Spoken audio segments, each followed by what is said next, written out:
I'm now going to introduce our final speaker this morning before the panel discussion, and that's Dr. Patrick Barrett from the Department of Agriculture, Food and the Marine.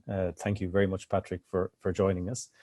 Patrick has been, through his work in the department, central to the promotion and development of the bioeconomy, the emerging bioeconomy in Ireland in recent years. And I think particularly this morning, we welcome his perspective on the opportunities that are out there in terms of funding to support businesses and other stakeholders in engaging and developing opportunities within the bioeconomy. So thanks very much again, Patrick, for joining us, and I'll open the floor for you. Okay, so good morning, everybody. Thank you very much, Vincent, for the kind introduction and for the invitation from all the platform team to speak today.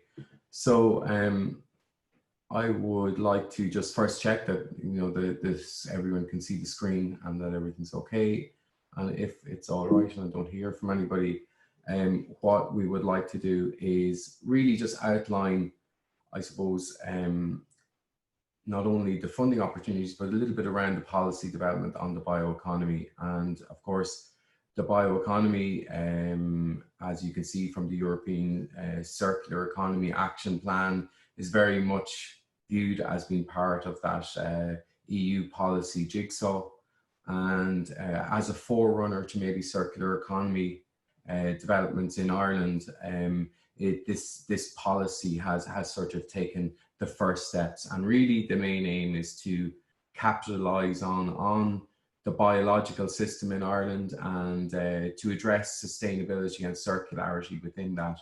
And that brings in the context then of at least in part what the Nutrient Sustainability Platform is trying to achieve. And we hope to work very closely with the platform. So really one of the main aims is to address some specific actions and challenges, particularly around the commercial success and the social development of the bioeconomy. So the platform here today will certainly be part of that social development, where it is seeking to work with stakeholders and maybe dig deep into some of the information that both Ludwig and Chris have presented to us so far, but then look at the opportunities around how you can bring some particular commercial type activity with the range of stakeholders and ensure that for example, that if there are supporting public funds to help stimulate such activity, that it looks at not only scientific and technological development, but how a value chain should emerge, how, for example, primary producers and industries should work together, and how this could be scaled up and brought to an industrial level. So the policy statement is guided by a policy framework and an implementation framework.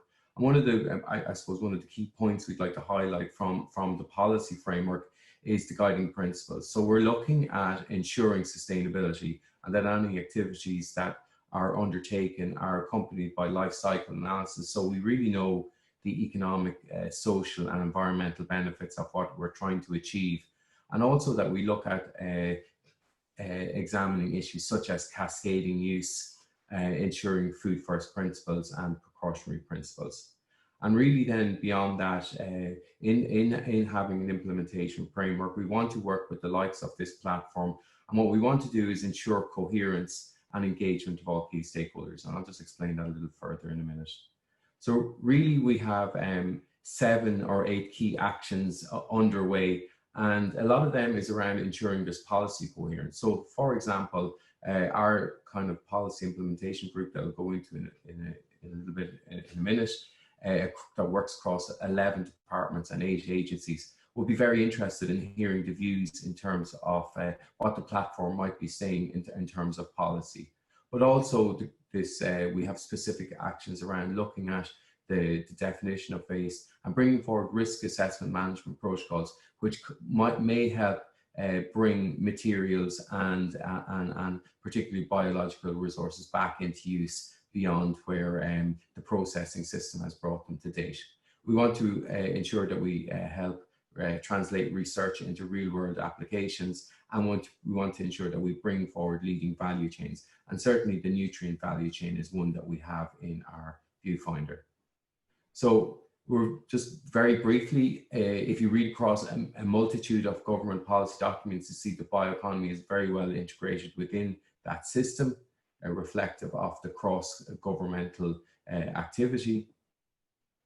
What we have in place also is a consultative structure, as I said, a policy implementation group, a network that we're piecing together that's led by some key organizations, but very much that we'd like to see the nutrient sustainability platform be a key part of this network and really work out from its perspective with the stakeholders what is required in terms of bringing to fruition the return of the available nutrients back into the system and ensuring recycling and reuse, and bringing forward positions to the implementation group. We also will be establishing a bioeconomy forum that will work across many different actors, providing that look at managing of ecosystem services, primary producers, working with industries and other sectors that are important for the development of a bioeconomy, working with an expert advisory group. And we want to, that this group will feed into the consultative structure.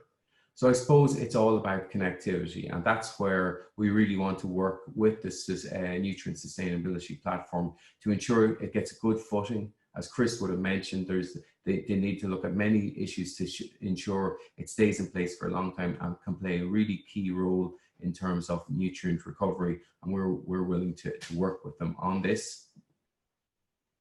And I suppose some of the main opportunities that may allow this, notwithstanding some of the matters or issues that were raised, could be to look at some of the key European funding opportunities.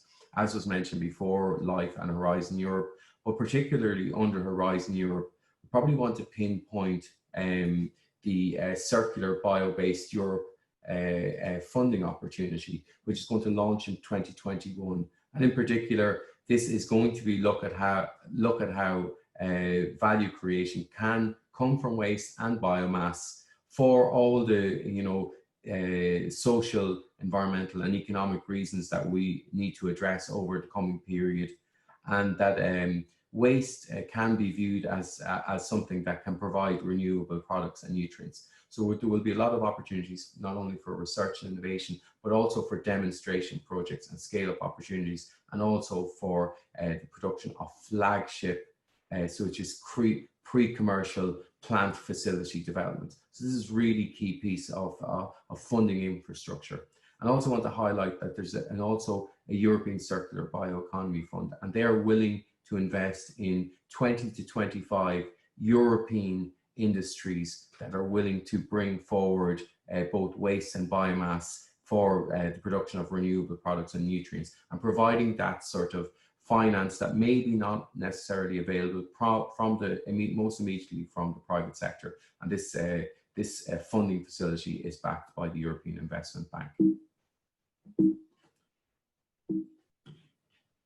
Excuse me, so just kind of coming close to the end now, that what we can see very much, and probably want to point out, is that there has been quite significant development of either the cascading use of materials, ultimately leading to the production of nutrients, or some specific European projects through the bio-based industries public-private partnership, which has developed fertilizer products. And so what we propose and we think is that for the nutrient sustainability platform, not only will it have the possibility to reach back into research and innovation, but there's also quite a lot of innovation activities that have been demonstrated or have moved up to a pre-commercial level that can be brought back to the island of Ireland, and we don't have to start from scratch. We also see some projects in Ireland that have been looking at regional resources, and it's very much trying to tie in with the likes of the agro-bio-circular projects that are ongoing within this country at present, and leveraging that information and leveraging that knowledge and leveraging the networks that have been put in place.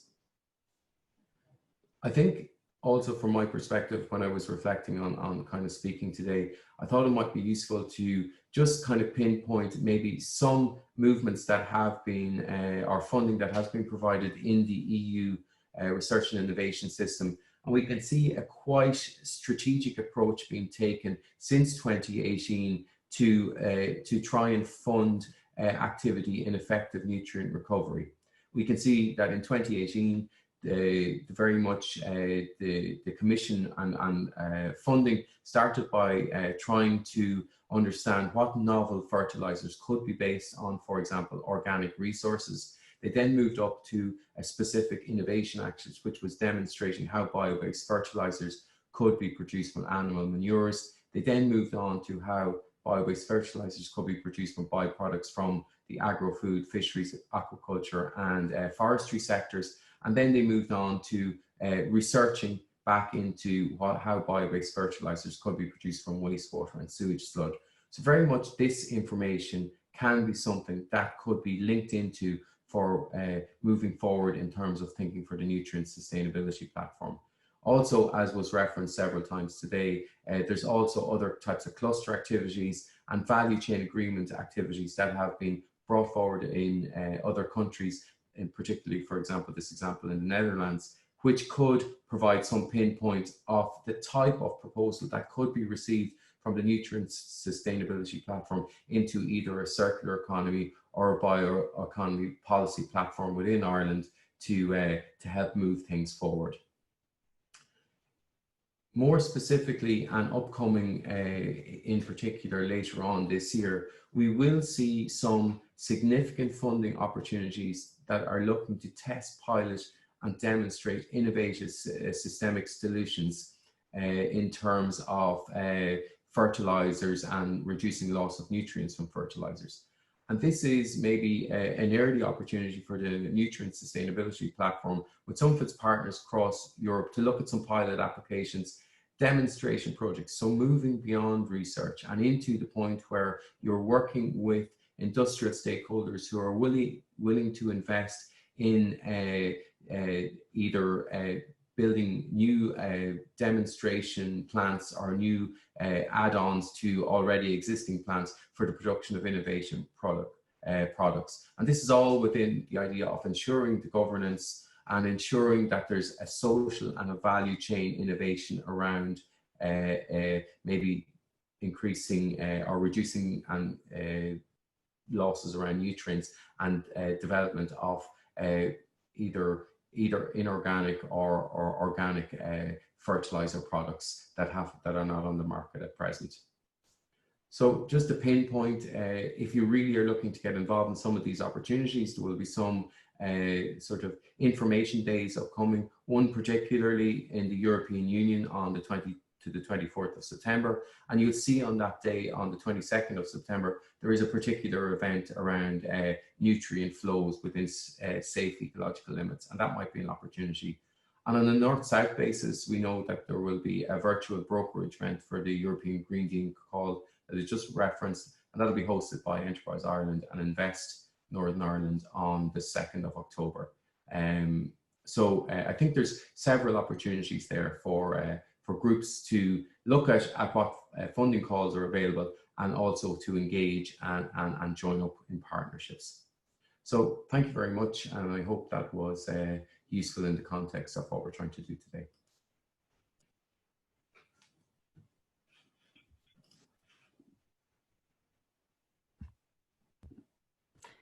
Thanks for that, Patrick. I think that was a really useful presentation for a lot of the attendees. So I'm sure there'll be a few questions in the chat, so be sure to respond to those either at the end of the panel or we'll follow up with people directly afterwards. So I guess just a quick introduction to myself. I'm Attain Doherty. I would have been talking to a lot of you over the last 6 months with regards to the platform and what we're looking to achieve. So I will be co-chairing the panel discussion now with Ian Marshall. So I'm sure a lot of you know Ian already, but for those who don't, Ian is a former independent senator in the Seanad and was the president of the Ulster Farmers Union. And he's currently working within the Institute of Global Food Security in Queen's University, Belfast. So also on the panel, we'll have our speakers. So we'll be welcoming Chris, Ludwig and Patrick back. And we'll also be joined by Philip Cosgrave from Yarra, who's a grassland agronomist. So we have a couple of questions that came in prior to the webinar today, and then if we have time, we'll try address some of the questions that came in on the chat. So Ian, I think I'll hand it over to you. Okay, thanks Etienne, and a huge thanks to the panel, to speakers. Certainly we're privileged to have the calibre of speakers we have this morning to the launch of the sustainability platform. So without further ado, the question that came in that we want to address first, and actually if I could address this to yourself, Patrick, and if the other speakers could, maybe we'll have an opinion on this also, but the question was specifically with regard to the EU farm to fork strategy and those targets that are contained with that, in that to reduce nutrient losses by 50% and to reduce the use of at least 20% of fertiliser by 2030.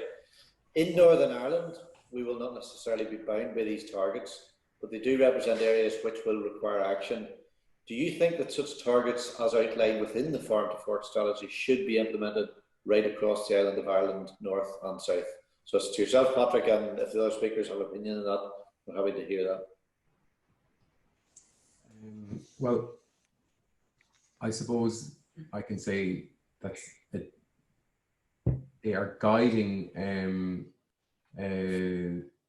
targets for the EU member states, and obviously the situation will change in Northern Ireland. So it will be very interesting to note how the UK government will reflect on in the future what may be happening in terms of EU developments. But I think from the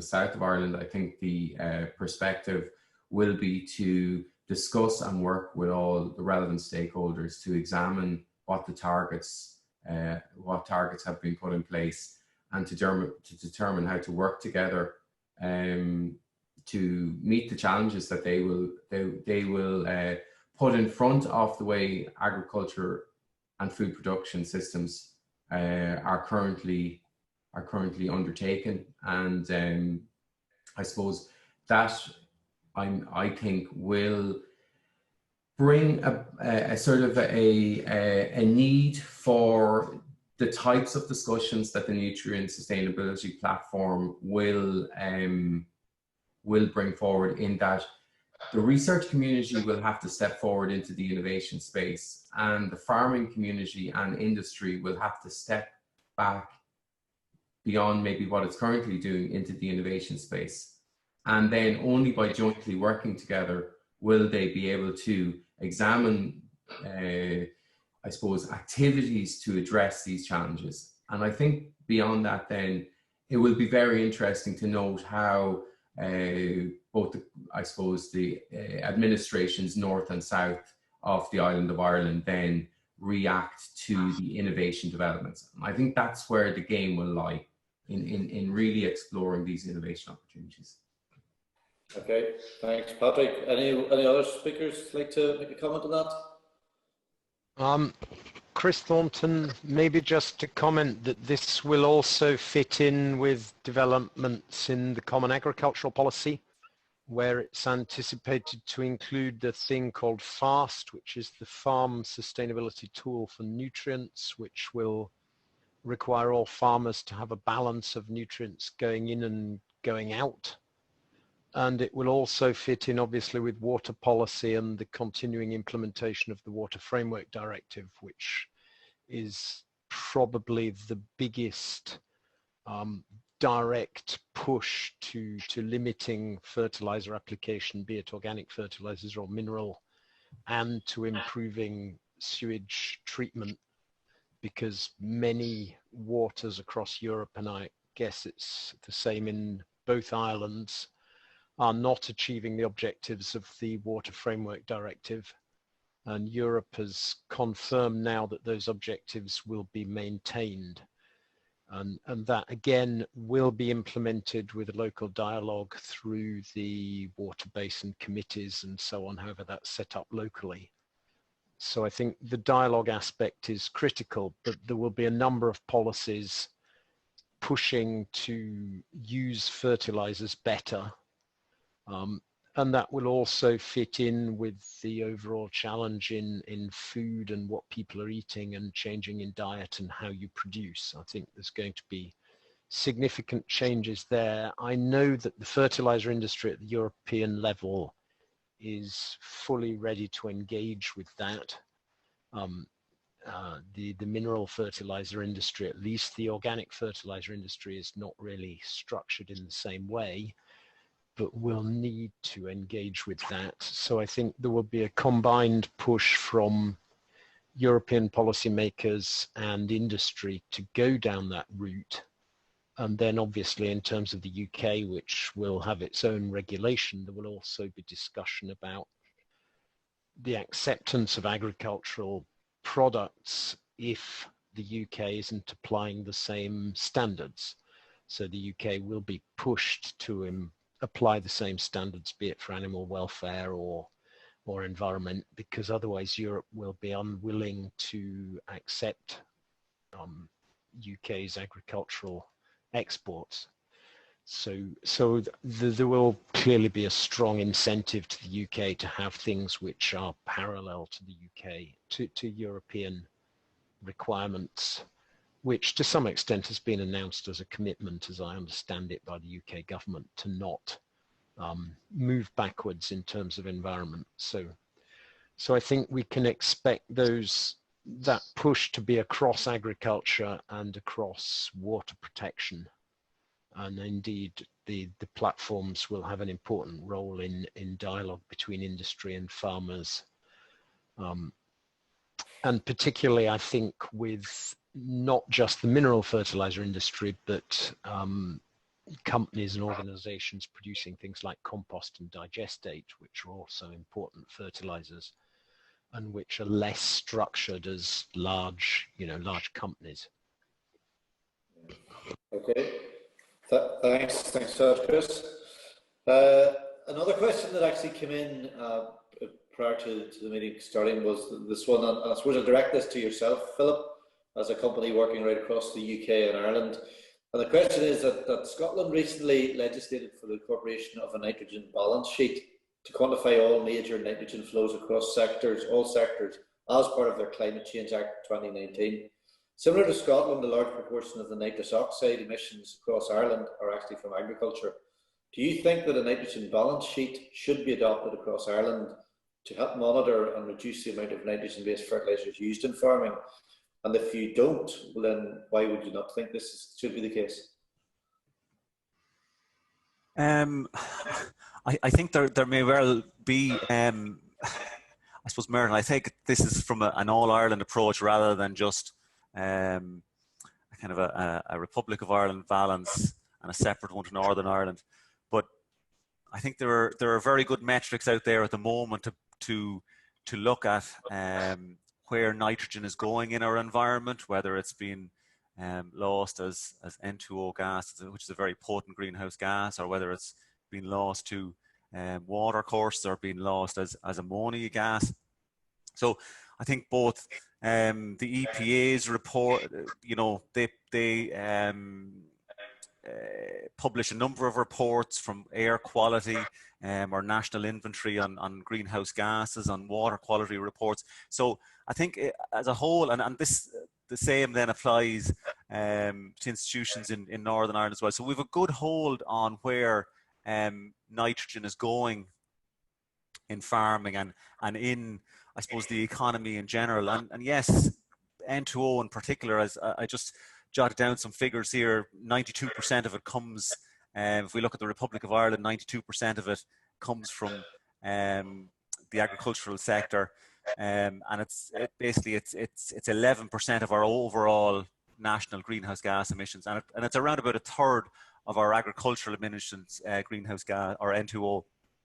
But you know, I think it's nearly more important because nitrogen, it's obviously N2O is an important part of it, but you've also looking at other factors as well. I guess nitrogen use has increased in the Republic of Ireland and in Northern Ireland over the last number of years, but that has been coupled with an expansion in certain farming systems, and that is the dairy sector has increased considerably in size, and that's a very, I suppose, nitrogen intensive production system, and that has kind of replaced other more less intensive dry stock farms, or for that matter from arable farms. But I think there's been a focus on nutrient or nitrogen use efficiency. So Teagasc have been pivotal in this in the south of Ireland, and AFBI in Northern Ireland, where they have looked at streamlining our emission factors for N2O and research around about reducing N2O from not just mineral nitrogen but also organic nitrogen sources. So there has been we've now moved to a tier 2 emission factor, which is more specific and less general than a tier 1 emission factor. But it is, because of our expansion in the milk herd or in our dairy herd, it is something that we need to watch very carefully, and there is a concerted effort to through knowledge transfer through the advisory services, both CAFRE in Northern Ireland and Teagasc in the Republic of Ireland, to make farmers aware of what they can do on farm to reduce the N2O produced on their particular farms. So I think that's the direction I think which we have to go. If we just look at a balance sheet in general, we do want to keep sustainability is not just that environmental sustainability. It's obviously it's a very important part of it, but we also have to try and look at the rural economy in general. So I would think that, yes, a nitrogen balance sheet for an all-Ireland nitrogen balance sheet would be quite interesting to see how the flows of nitrogen are going between north and south and between different sectors. But I think because of the farming contributes, a large proportion of those at that N2O, I think we have a good hold on it. We can analyze it within years from statistics from the Department of Agriculture, both north and south, and by using those newly refined emission factors, then we can actually see very closely where our N2O, or whether our N2O emissions are going up or down. So it may be another metric that we can use, but there's no point in having a metric there, another metric to use, if it's not really going to contribute to the overall reduction in our N2O. Okay, thanks for that. Ludwig, could I ask you just on that, what your opinion would be about a nitrogen balance sheet across the island of Ireland? Yeah, well, if you want to control very well, you should do what they introduced as the German regulation, which is a farm-based and even a plot-based nutrient balance, which is, of course, the strictest form and may mean a lot of bureaucracy to farmers. But yes, of course, if you do a plot-based nutrient balance, you have almost everything under strict control. In Germany, all these, let's say, more generous balance calculations have not led to a decrease in nitrates going to the groundwater and improving the groundwater quality. So in the end, and of course with a lot of resistance that we are still seeing from the farming sector, they have done this plot-based nutrient balance. They have reduced both the maximum application rate for nitrogen and for phosphorus, and farmers say we cannot achieve our harvest targets by applying so little fertilizing quantities. But all in all, I think, and also related to this Commission target of reducing the fertilizer input, means that farmers have to learn, and of course not only farmers, but the whole value chain has to learn how to avoid losses. Because if we avoid losses, we clearly can feed our plants with the nutrients that are, I wouldn't say that we can cover all with the nutrients that are available in the cycle already, but a significant part of it. This was also a question about if the reduction refers to nutrient input to soils, and of course, if less mineral fertilizer is used, more recycled, or the share of recycled fertilizers can increase. Okay, thanks. Well, just I suppose, Patrick, from a departmental perspective, when we work across the island with an all-island animal and plant health policy, when we look at issues we've had with feed and feed integrity and animal feedstuffs, what's your position on an all-island nitrogen balance sheet? Well, I think with the, I suppose, renewal of the North-South Ministerial Council and the opportunities there to discuss agricultural issues, that I think there may be opportunities to explore some of this type of suggestions in that type of forum, and then see how it's being taken forward. I think that would remain, I suppose, specifically a question for some of my policy colleagues who deal in this specific area, and it probably wouldn't be just totally appropriate to give my own suggestion on this at this moment. But I think what's clear is that there are places where this can be discussed. There also are already ongoing very good bilateral relations between the different departments, North and South, both also Teagasc and INSP, and then the different advisory services also across the island of Ireland. So there is quite good relationships, and I'm sure these discussions are matters that arise from time to time. Okay, thanks for that, Patrick.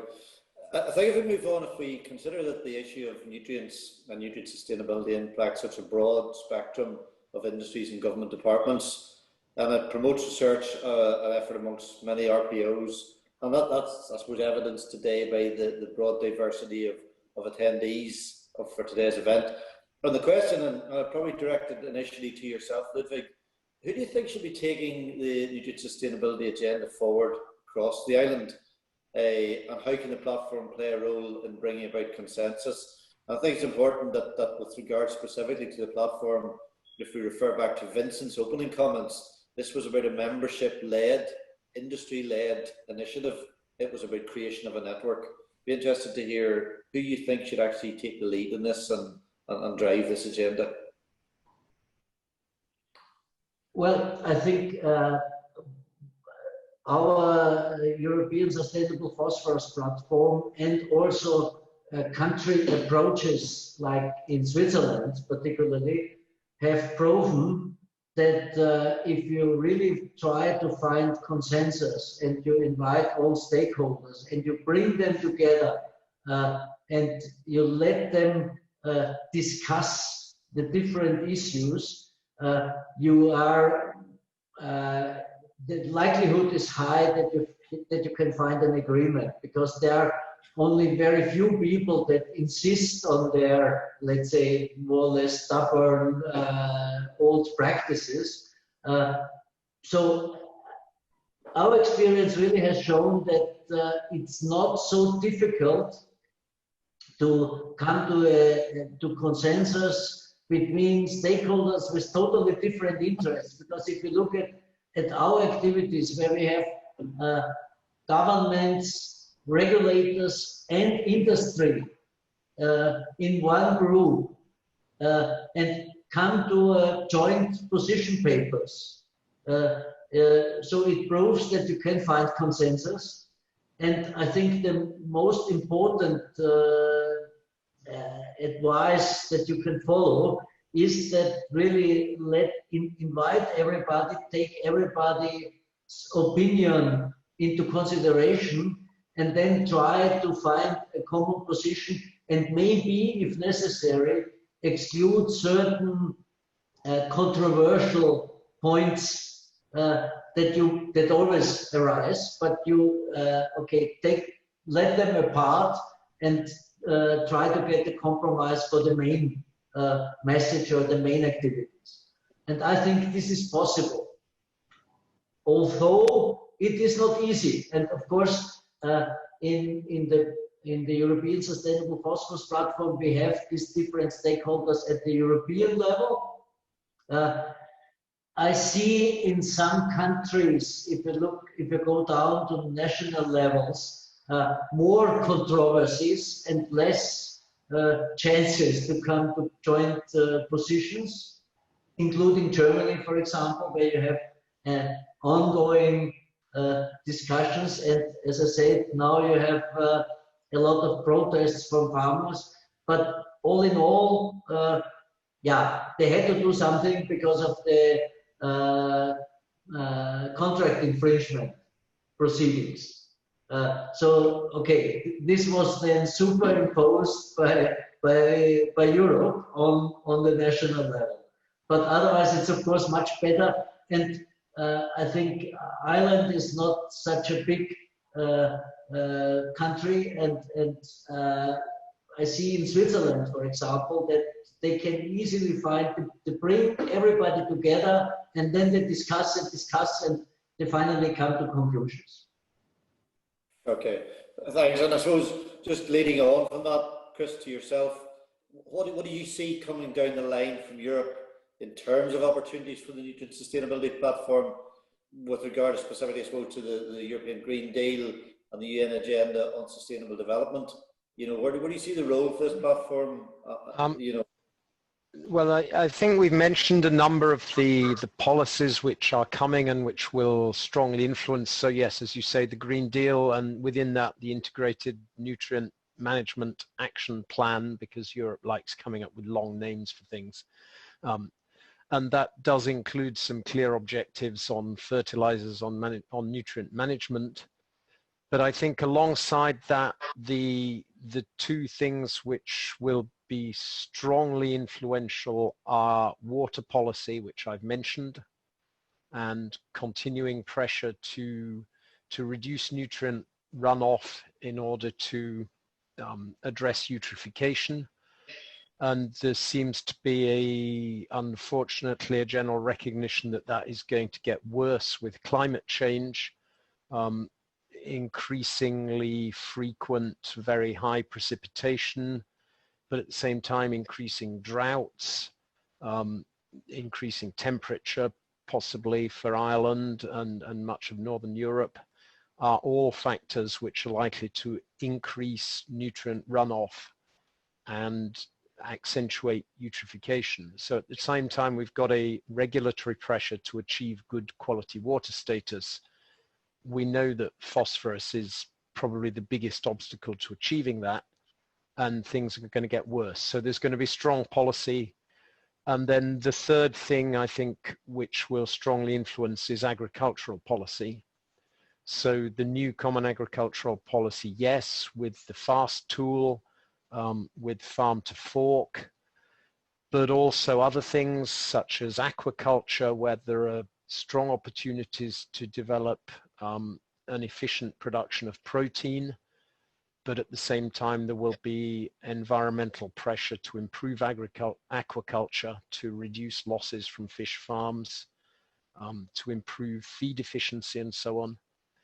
And then more widely, I think the whole question of food, which is addressed in Farm to Fork, you know, how will diets change? And of course, COVID has maybe accelerated that by causing a movement back to local food and thinking about national food dependency on imports and so on. So I think there's going to be a movement towards changes in diet and food, and obviously that in the end is the thing which impacts agriculture most. And nutrients are of course critical to that. To come back to maybe what the platforms can do, I think it's important. Our platform doesn't make policy. That's the job of regulators, of politicians, the European Commission and European Parliament in our case. What we do is input that policy, and we don't replace the specific lobbying of our members. So the fertilizer industry will make specific lobbying, and when the fertilizer industry meets decision makers, they know that they're meeting an industry with a specific interest. What we do as a platform is bring together the different industries for dialogue, as Ludwig said, which can produce kind of new positions, new understanding, and take things forward. And I think the example of a nitrogen balance or a phosphorus balance is a very good example, because there's a general agreement that they're a nice thing to have. But then when you actually look at the balances, what they really mean, I mean, a critical question for phosphorus is how much of the phosphorus that comes out of the back end of a cow do you consider to be recycled? And it all depends whether the cow shits on the grass or whether it shits in the river. And obviously you can measure that locally for every individual cow, but then in the end, you need some kind of consensus as to what figure you put for different forms of agriculture in some kind of phosphorus balance. Because if there isn't a consensus about how the way the balance is built, then it's not going to be efficient, because people are not going to want to implement it. They're not going to believe it. So there's all this need for discussion to try and reach common positions. Okay. And I think, just as Patrick said, remember that European funding will indeed, research funding through Horizon Europe will provide opportunities both for research, but also for demonstration, for dissemination, for networking around innovation. Yeah, thanks, Chris. Well, and I'm conscious of our time this morning, but if I could just refer to yourself, Philip, from a commercial perspective, how do you think companies are responding to the challenges of the UN Sustainable Goals? Where do you think the role of a platform like this fits in? And I suppose what I'd be interested to hear in closing from all panelists, is this industry driving policy, or is this policy driving industry? So Philip, if you could open up on that, because I'm conscious of our time. I think the platform, you know, I hope what we're looking to do is trying to, you know, promote sustainable nutrient management. And even though, you know, we're talking about looking at bioeconomy here, from our perspective, we're still very much, we manufacture mineral fertilizer and we sell it through distributors onto farmers. So I suppose what we're trying to do from the production side of it, so from the plant, we're looking to try and produce that fertilizer with possibly the lowest environmental impact that we can possibly do. So through R&D, I suppose we've over the last, since the 90s, there has been a significant reduction in the carbon footprint of a kilo of mineral fertilizer. And we are also involved now, obviously, in the bioeconomy. This year in Finland, we launched our first CCF, so a complex compound NPK fertilizer that includes basically recycled organic phosphorus. there's a team within Yara who are actually looking at this. We're also involved in the Upcycling Alliance with Veolia, which is a collaboration, and they're currently looking at basically food waste, and then basically using that food waste then as a fertilizer. But what I suppose when you move it on, then that's, I suppose, the production side of it. We're also looking at producing green ammonia. So we've got 2 projects running in Australia and also one in Norway, where we're trying to produce green ammonia, and that will have a significant impact. But most of the impact of our mineral fertilizers is probably more from the land application. So I suppose from the land application, we're looking at actually using that nitrogen in an appropriate fashion, an appropriate rate, and try to obviously use technology. So we have tools there that we have developed over a number of years, but we're continuing. We have a digital farming department now, or wing, which is looking at opening that out to the masses and reducing the cost of actually variably applying nitrogen, so that the actual nitrogen that we're applying is very specific for the crop requirements. So we can apply that nitrogen when the crop requires it. Then, as Ludwig said, we try and capture more of that nitrogen in the actual crop that we're growing. And that's something that's this nitrogen use efficiency. So we have a calculator on our website. It's very kind of simple. It's quite crude, but it's looking at how farmers can actually improve their nitrogen use efficiency. I suppose from if we look at packaging, because fertilizer creates a lot of packaging. On the island of Ireland, we've tried to reduce our packaging from taking away pallets, because generally mineral fertilizer comes on a pallet. A 2-ton of fertilizer comes on a wooden pallet. So we've basically got rid of the pallet, and that 2 tons will be in 500 kg bags. So each one of those bags has got a liner and an outer liner, but then there's a kind of a hood over the top. So we've basically cut that out. So we've increased the size of the bag. So the amount of packaging per kg of product now has been reduced. So I think we're the only ones on the island of Ireland who are selling fertilizer in this fashion. And that's, I suppose, reducing waste, because waste, plastic is something that we want to reduce. And that is an ongoing thing for us to try and minimize that waste. But they're just a couple of things that we're trying to do. And as I suppose, we've a website, we're continually, I suppose, giving advice to farmers on how to use that fertilizer that we produce as efficiently as possible to lower the losses. Okay, thanks, Philip. I'm very conscious that we're getting signals that our time's nearly elapsed. I suppose could we ask just the other panelists in a few seconds, literally, to say industry driving policy driving industry? Patrick? Yeah, so I think my main point is that we need a robust discussion. What we'd love to see from the platform is a sort of a synthesis paper and proposals around innovation and research opportunities that they could bring forward. It would also be very useful to hear maybe from some of the constituent partners what view they may have on what knowledge and innovation needs to be provided to the farmer, for example, on nutrient use efficiency, and bringing forward of agri-digital tools that could support nitrogen use efficiency. So I think some of those will mean that it's, rather than one driving the other or to and fro, it's more robust and the proper type of discussion that's needed to address the key issues. Okay, thanks, Patrick. Ludwig, closing remarks?